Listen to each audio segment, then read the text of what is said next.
aqui comigo quais são as coisas que o diabo mais gosta na vida humana e especialmente na vida humana cristã. Olha o texto de Mateus 4, de 1 a 11. Eu, particularmente, já preguei nesse texto centenas de vezes, desde jovenzinho. Então, já falei nele sobre todos os aspectos e tem centenas de entradas e approaches. Mas hoje eu quero falar sobre aquela coisa mais básica, que até o mais tapado de todos os seres humanos não pode não entender. Porque quando eu sofistico um pouco mais, tem gente que diz, eu não entendi porque ele foi muito elevado ou muito profundo. Mentira, todo mundo que quer me entende. Mas eu não vou te dar nesse pretexto. Eu vou te dar logo as 3 coisas que o diabo mais gosta. A primeira, com base em Mateus 4. A primeira coisa que ele mais gosta é um crente que crê em magia. Magia. É aquele cara que diz que para Deus tudo é possível. Como Jesus disse, para Deus tudo é possível. Mas que tudo é possível para Deus. Qual é o tudo que Deus pode tornar possível, que Deus quer tornar possível? Porque Deus é todo poderoso, mas ele não é todo flácido. Ele é todo poderoso, mas ele não é todo leviano. Ele é todo poderoso, mas ele não faz barganhas. Ele é todo poderoso, mas a promessa dele não está à venda. Ele é todo poderoso, mas ele é todo bom. Ele é todo misericordioso. Ele é todo justo. E a justiça dele não é medida na natureza. Na natureza, quem olha com olhos morais para a natureza, e a maioria absoluta, até os ateus, olham para a natureza com olhos morais, como os cristãos de hoje creem em magia. Por exemplo, eles não se aproximam de um pai de santo porque eles acham que tem uma energia no pai de santo que vai colar neles. Se tiver um despacho na esquina, eles dão a volta, repreendendo, dizendo está amarrado, porque eles acham que tem um negócio ali que vai colar neles. Qualquer coisa, se alguém disser uma palavra negativa para ele já sai amarrando em nome de Jesus, que é para aquela magia não se transformar em algo negativo contra ele. Quase todo mundo aqui é mágico. As teologias de vocês são mágicas. Deus se agrada de um cara que faz fimose, circuncisão judaica. Olha só, vê se pode. O Criador do universo separa os homens pelo cabresto do pinto. É uma maluquice danada. Por isso Paulo disse, olha, tudo isso é bobagem. Mas vocês creem nisso? Que Deus salva uma pessoa porque você jogou água na cabeça dela ou a mergulhou em algum lugar, ela está salva. É magia. Ela pertence a Deus porque ela come o pão e bebe o vinho. Embora ela não se importe com o seu próximo faminto já na saída do templo. Mas ela é uma salva pela magia. Ela levanta a mão e diz que aceitou Jesus. Aí todo mundo aplaude, está salvo. Pela magia. Continua enfermo, doente, cabeça ruim, alma destruída, espírito todo esfrangalhado, sem paz, sem alegria, sem serenidade, ansioso, numa busca frenética, sabe Deus do quê, transferindo culpas para outros, transferindo infelicidades para outros, porque a magia não dá certo e não deu certo. Mas é magia. Esses cultos, esses pregadores para os quais vocês vão, 90 e tantos % deles são pregadores de magia. São coaches de magia que ensinam você que se você aprender aquelas frases clichê e ficar repetindo, você é capaz até de reprogramar o seu DNA, já pensou? Pura magia. Ou como o cara que chega e diz, eu já fui em 2 funerais. Eu já fui a milhares. Ele disse que foi a 2. Chegou lá, abriu o povo e falou assim, se afastem porque esse pessoal vai levantar. E mudou de assunto, sabe por quê? Ninguém levantou. Mas ele conta metade da história para estimular a magia. Eu já fui a milhares de funerais. Milhares. Ninguém levantou, mas a família ficou em pé e foi para casa consolada. Ninguém ressuscitou, mas o pai e a mãe que estavam mortos de tristeza se revigoraram na vida e prosseguiram. Isso não é magia. Agora, no que você crê? Pode ser que a estrutura, a arquitetura, o arcabouço dos seus dogmas, das suas confissões, das suas crenças, sejam todas elas mágicas. Mágicas. Espero que você esteja me ouvindo bem, porque aqui, para mim, a minha imagem deu uma borolada, está ficando mais nítida, mas eu quero ser ouvido. Preste atenção. Então, a primeira coisa é magia. O diabo vem e diz a Jesus, se tu tem uma dúvida sobre a questão identitária. Qual é a tua identidade? Se Deus gosta de ti, se Deus aprova a tua identidade, se a tua identidade é divina, então realiza uma magia. Crê na magia. Põe a magia em prática.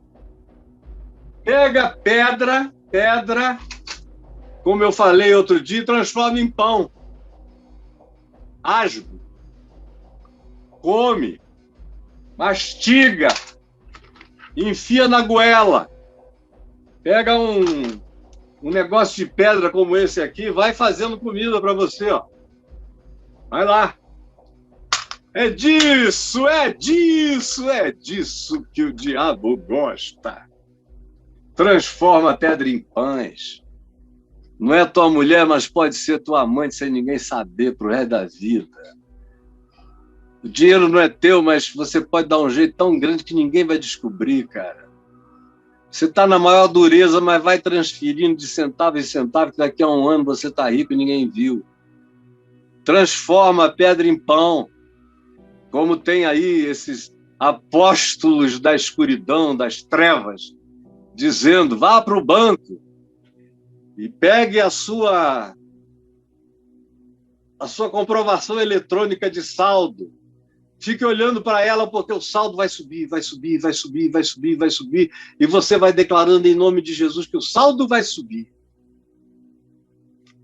E milhares de pessoas vão e creem nisso, e antes de irem até ver que o saldo não subiu, só baixou, e baixou porque ela pegou todo o dinheiro que tinha e deu para o corruptor, aí fica decepcionada com Deus, porque Deus me enganou, porque Deus me deixou ir para aquela igreja. Porque você tem livre-arbítrio, porque Deus não é mágico, porque não trata ninguém com magia, porque você escolhe, porque você vive com as consequências. E vai ter que aprender a viver com as consequências. Porque não há magia. Não há, se tu és o filho de Deus, faz mágica, porque Deus vai te honrar com magias. Atravessa desse lado daqui para o outro lado do rio, se Deus está contigo, como eu já vi. Mas a primeira coisa que se ensina nessas teologias que se tornam populares é a magia. E a primeira magia é essa. Não tem que equivaler ao trabalho, nem ao esforço, nem ao estudo, nem a nada disso. Deus tem uma bênção mágica. E se Ele te abençoar com a bênção da magia, até as pedras vão se transformar em pães. Aleluia! É ou não é, meu irmão? Não é isso que você está ouvindo para todo lado? Não é nisso que muitos de vocês embarcam? É proposta de Satanás, não deu para ver ainda não? Que tudo é em nome de afirmar a profundidade da sua identidade, da sua intimidade com Deus, mas é tudo mentira. Jesus sabia que o Pai não era o Pai das magias. Até os milagres dele trabalham dentro das leis profundas da natureza que ele próprio criou. Mas não tem operação de magia. Cada vez a gente entende mais a profundidade do milagre e da soberania de Cristo, operando desde as partículas subatômicas, as multiplicações de pães, a transformação de um elemento noutro, de água em vinho, na mesma natureza. Contém também H2O, contém tudo. Não faz nada estrambólico. As coisas têm sequência. O que acontece faz sentido e fará cada vez mais, tanto mais quanto a gente entenda as dimensões da nossa própria mente que estão atrofiadas. É por isso que a gente usa só 10% do cérebro. E é por isso que os cientistas, até pouco tempo, diziam que a maior parte do nosso DNA era lixo, que não servia para nada. Agora é que eles estão descobrindo que as coisas mais fantásticas habitam o que eles chamavam de as lixeiras do DNA, porque a ignorância é muito grande, a ignorância é fanática por magia. A segunda coisa que o diabo adora na tua vida, que abre a porta para tudo mais, é o marketing divino. Ele leva Jesus ao pináculo do templo, a parte mais alta do templo. Se tinha uma visão ampla de Jerusalém toda, da cidade amuralhada naqueles dias, no primeiro século, a cidade concluída por Herodes o Grande, com o templo, espetaculosa, um monte de coisas que hoje a gente nem sonha que existiram lá e eram lindas, eram maravilhas do mundo. Leva Jesus ao pináculo do templo, de onde era possível olhar para o átrio, para o pátio central, onde a multidão ficava. E ele diz a Jesus: atira-te daqui abaixo, porque tem base bíblica. É a história da base bíblica. Tem base bíblica. Ontem eu vi um carinha que eu conheço desde que ele era menino, não vou citar o nome dele, porque eu gosto muito do pai dele. E eu tenho vergonha alheia dele ser daquele jeito. E aí ele estava lá dando uns conselhinhos no Instagram. Alguém perguntou sobre onde se deve dar o dízimo. Ele falou: na sua igreja, porque a Bíblia ordena que você dê o dízimo na igreja. Eu queria que ele mostrasse na Bíblia. Ele pode até achar no Velho Testamento a alusão ao dízimo para sustentar a tribo de Levi, que não trabalhava, só cuidava de liturgia no templo, matando animais e oferecendo cultos. Todo mundo dava 10% para eles poderem comer e se alimentar, e até da melhor carne. Fora isso, você tem a recomendação em Malaquias, porque o templo estava abandonado depois que eles voltaram do cativeiro em Babilônia, e ninguém estava com disposição para construir mais templo, para ser derrubado de novo. Fizeram uma capela, praticamente. E aí, Malaquias diz: olha, vamos construir não só os muros, mas a casa do tesouro, porque o templo era tudo, era um Knesset, era um Congresso Nacional, era um executivo, era o judiciário, era o sinédrio, era tudo junto. Tudo junto. Eles já tinham rabinos e sinagogas desde a Pérsia, que eles começaram a lidar com isso, porque não tinham templo, mas eles queriam ter aquele orgulho. O templo para eles era orgulho, era troféu. Tragam os dízimos. E é uma coisa ameaçadora, senão o gafanhoto vai comer, vai destruir, vai tudo. E é isso que é usado até hoje. E que morreu em Cristo. Foi Jesus mesmo, quando viu o templo elogiado. Olha, que pedras, Senhor, que construções. O que ele respondeu? Ele realmente disse: que coisa linda, esse Herodes é fabuloso, que arquiteto, que simetria, que coisa maravilhosa. Não.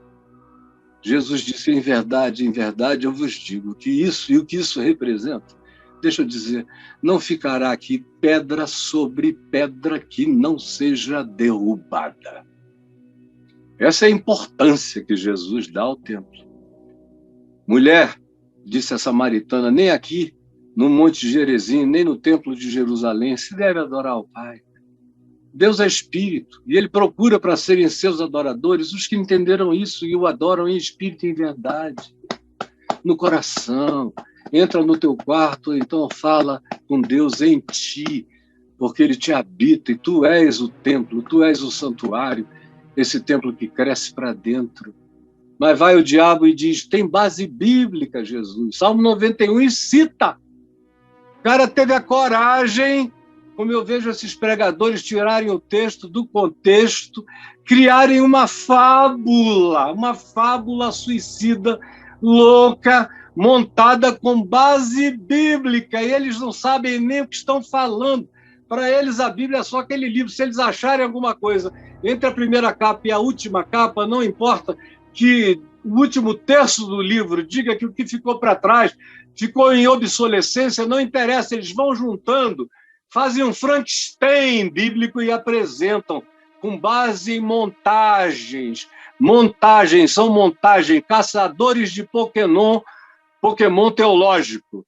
Aí ele citou o Salmo 91. Não, está escrito. Tenha medo não. Você é um filho de Deus? Então não tenha receio. Tem medo de altura? É o quê? Tem essa fobia? Não. Você é um filho de Deus. Olha a promessa de Deus para você. Porque está escrito que aos seus anjos Deus dará ordens a teu respeito para que te guardem em todos os teus caminhos. Aí Jesus desceu pela escada, porque ele olhou para o diabo e disse, olha, também está escrito, não tentarás ao Senhor teu Deus. Ele não me fez passarinho, ele me fez humano. Eu não nasci com asas deltas. Eu vou descer pela escada. Eu vou falar no nível dos homens e mulheres. E quem tiver ouvidos para ouvir, ouça. Mas eu não vou fazer nenhuma pirotecnia como validação identitária, porque ao fazer isso, eu estou provocando o Deus que criou a natureza, a gravidade, a existência como ela é. A filosofia de Jesus é totalmente diferente da teologia dos cristãos. Mas isso é um marketing divino. Qual era a ideia? Pula daqui, porque os anjos virão, vão pegar e vão te descer assim naquele paraquedas de anjos. Tu vais descer como um super-homem, suave, no átrio do templo. Quando tu chegares lá embaixo, vai estar todo mundo de joelhos. Você vai cortar um caminho enorme, é o melhor de todos os marketings. Quem vai questionar a tua messianidade, o teu messiado? Se você fizer uma apresentação desse nível, um show dessa grandeza, era um show, era um culto show. E o marketing é esse. Não é para adorar a Deus, é para manipular, é para impressionar, é para encabrestar, domesticar, conduzir, é para marionetar seres humanos, é para fazer deles verdadeiros puppets. Não faça isso! Desça pela escada. Quando eu me converti, eu recebi tanta oferta, porque tinha gente, desde Manaus, gente que dizia, cara, Deus te deu, você é um fenômeno, você tem 18 anos e fala igual um homem adulto. Logo, logo eu comecei a ser chamado para fazer palestras na Assembleia Legislativa. E eles me introduziam na Assembleia Legislativa do Amazonas, que sempre foi famosa por ter grandes oradores. A prova disso até hoje são os senadores que o Amazonas produziu, que vieram para cá, muitos deles pessoas de um gabarito de oratório extraordinário. Naquele tempo eles eram deputados, iam para lá me ouvir, iam padres, iam arcebispo, tudo na Assembleia Legislativa. Qualquer culto eles me chamavam, qualquer solenidade eles me chamavam, e eu ia com 18, 19, 20 anos, para receber os maiores elogios. Depois diziam, por que você não se candidata ao Senado? Você vai ser o senador mais jovem, com 21 anos. Mas você se elege brincando, ou ao governo, ou a isso, ou aquilo. Era pula do pináculo, dá um passo largo, impressiona todo mundo. Depois eu comecei a viajar muito para São Paulo e Rio, recebi todas as promessas infames, os convites mais mirabolantes. Pula do pináculo, porque você vai ter todo o amparo. Aí quando eu dizia, não, eu vou no meu caminho simples pela escada, eles diziam, sabe, o que o senhor tem de inteligente tem de ingênuo. ingênuo. Eu falei, deixa eu morrer na minha ingenuidade.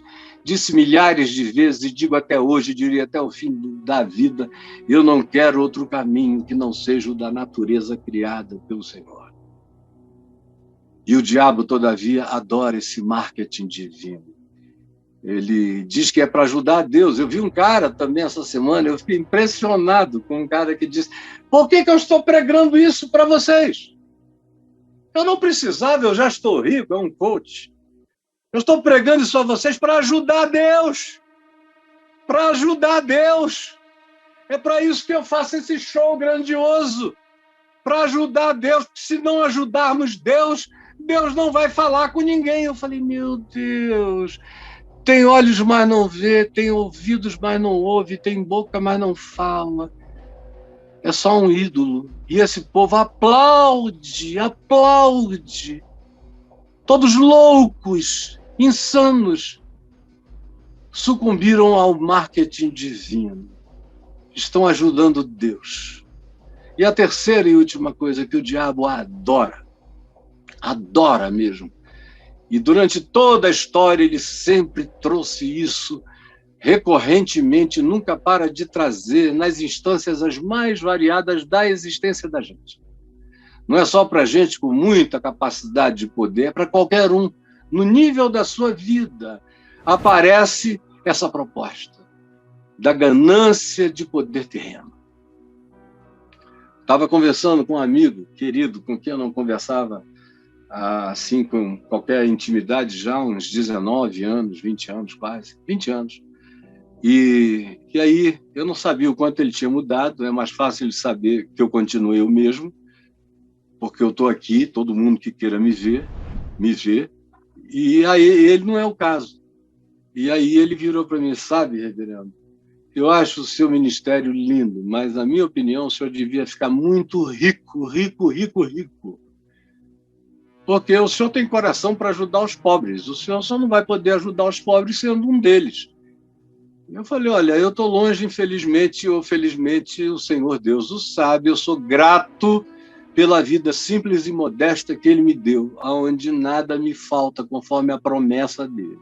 E bondade e misericórdia me seguem todos os dias. E eu enfrento os inimigos ungido em paz e com alegria dEle no coração. Como o Salmo 23 me promete, para mim, eu estou feliz e satisfeito. Aí ele falou, mas com todo respeito, a gente precisa ganhar dinheiro. Ele falou, eu vou ter como objetivo da minha vida, antes de morrer, ficar muito rico. E eu falei, eu também. Aí eu não tive coragem de dizer para ele em que riqueza. Eu só disse assim, eu também, só que é de uma outra natureza. A riqueza que eu ambiciono. E a minha é toda aqui dentro. E nesse sentido, eu estou ficando trilionário dessa riqueza interior. A ausência de ganância, qualquer que seja.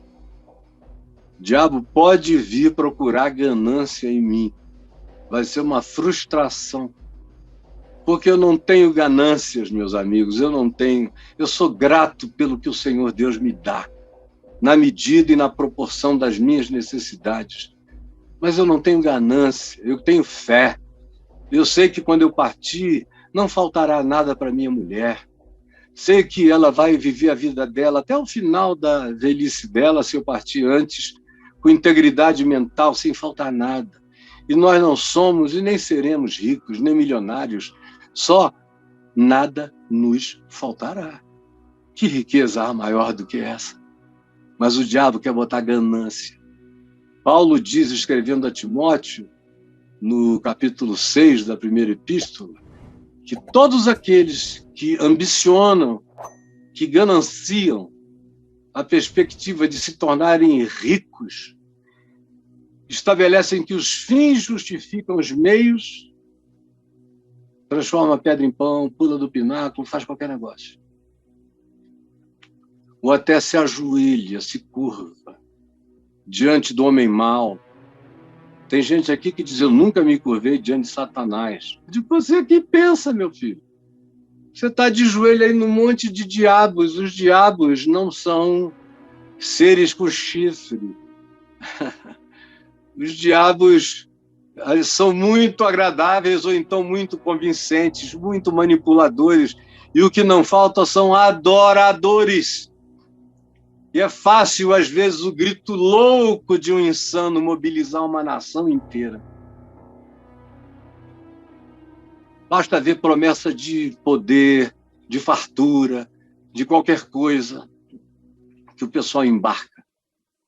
Promessa de liberdades excessivas, ou promessa de diminuir a liberdade, promessa de restringir tudo a costumes restritíssimos, ou promessa de não ter referência mais para coisa alguma, seja o que seja em qualquer dos polos, com a promessa de que você vai ter poder funcional, poder na autarquia, poder na empresa, poder político, poder, você acaba baixando a calcinha ou tirando a cirola.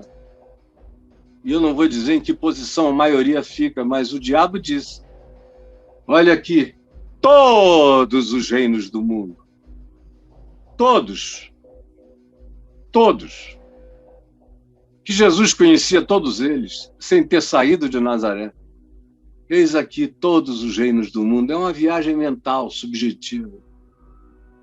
Entra em Roma, vai por todos os lugares da Terra, todas as civilizações que não tinham sido descobertas no ocidente do planeta, tudo que era ignorância absoluta para os humanos, mas para Jesus não, e nem tampouco para o diabo.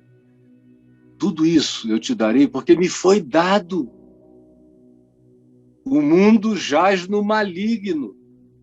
Jesus mesmo disse que foi dado a ele. Ele é o príncipe deste mundo.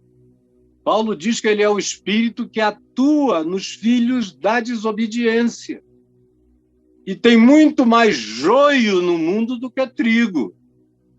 E quando perguntaram a Jesus a origem do joio na humanidade, ele disse: o diabo fez isso. Se tiver um pingo de ganância, cara, isso vai crescer. Quando você menos perceber, você está de 4.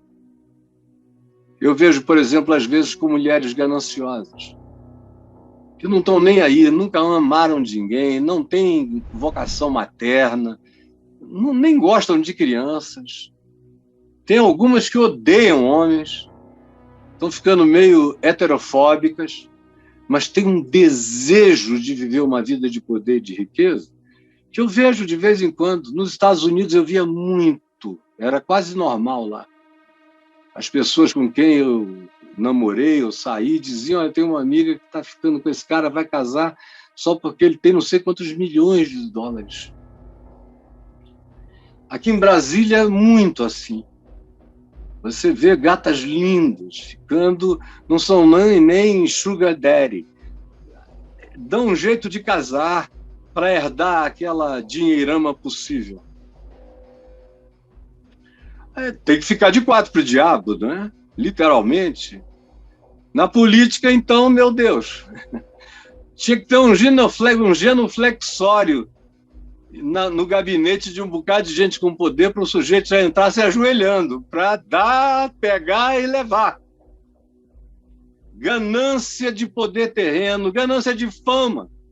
Olha o que o pessoal faz de maluquice na internet para ficar famosinho, ou poderosinho, ou divulgadinho. O cara faz as coisas mais ridículas, mais panicosas, do que dá vergonha alheia. Mas ele faz porque aumenta.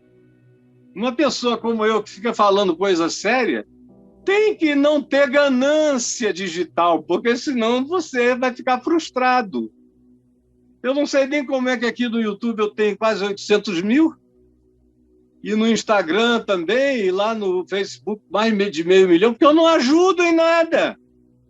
Não ajudo. Venho aqui falar contra a magia, que vocês amam, contra o marketing divino, que vocês adoram, e contra a ganância do poder terreno, que todo mundo quer aprender. Do que é que os marqueteiros do coaching vivem? De infiltrar em você ganância. Eu tenho ouvido alguns coaches dizendo: olha, eu sou um cristão, mas eu tenho que admitir que o evangelho não ajuda a gente a ficar rico. É preciso ter ganância, é preciso ter coragem de pisar num aqui e no outro ali. Mas você vai porque Deus vai te abençoar. E ninguém ouve a voz do diabo falando nesses aconselhamentos e eu fico perplexo, dizendo, Jesus, o que aconteceu com esses que um dia foram teus filhos ou disseram que eram do evangelho? E eu vejo gente já velha, que sabe muito mais e melhor e que entrou nesse barco por causa da conveniência do poder. E todo mundo sabe que eu sei nomes para valer de tudo que é grupo de A a Z, mas deixa para lá. Eu estou aqui para edificar sobre tudo. E perguntar a você, você tem feito a vontade de Satanás? Essa não é uma pergunta que as pessoas querem responder.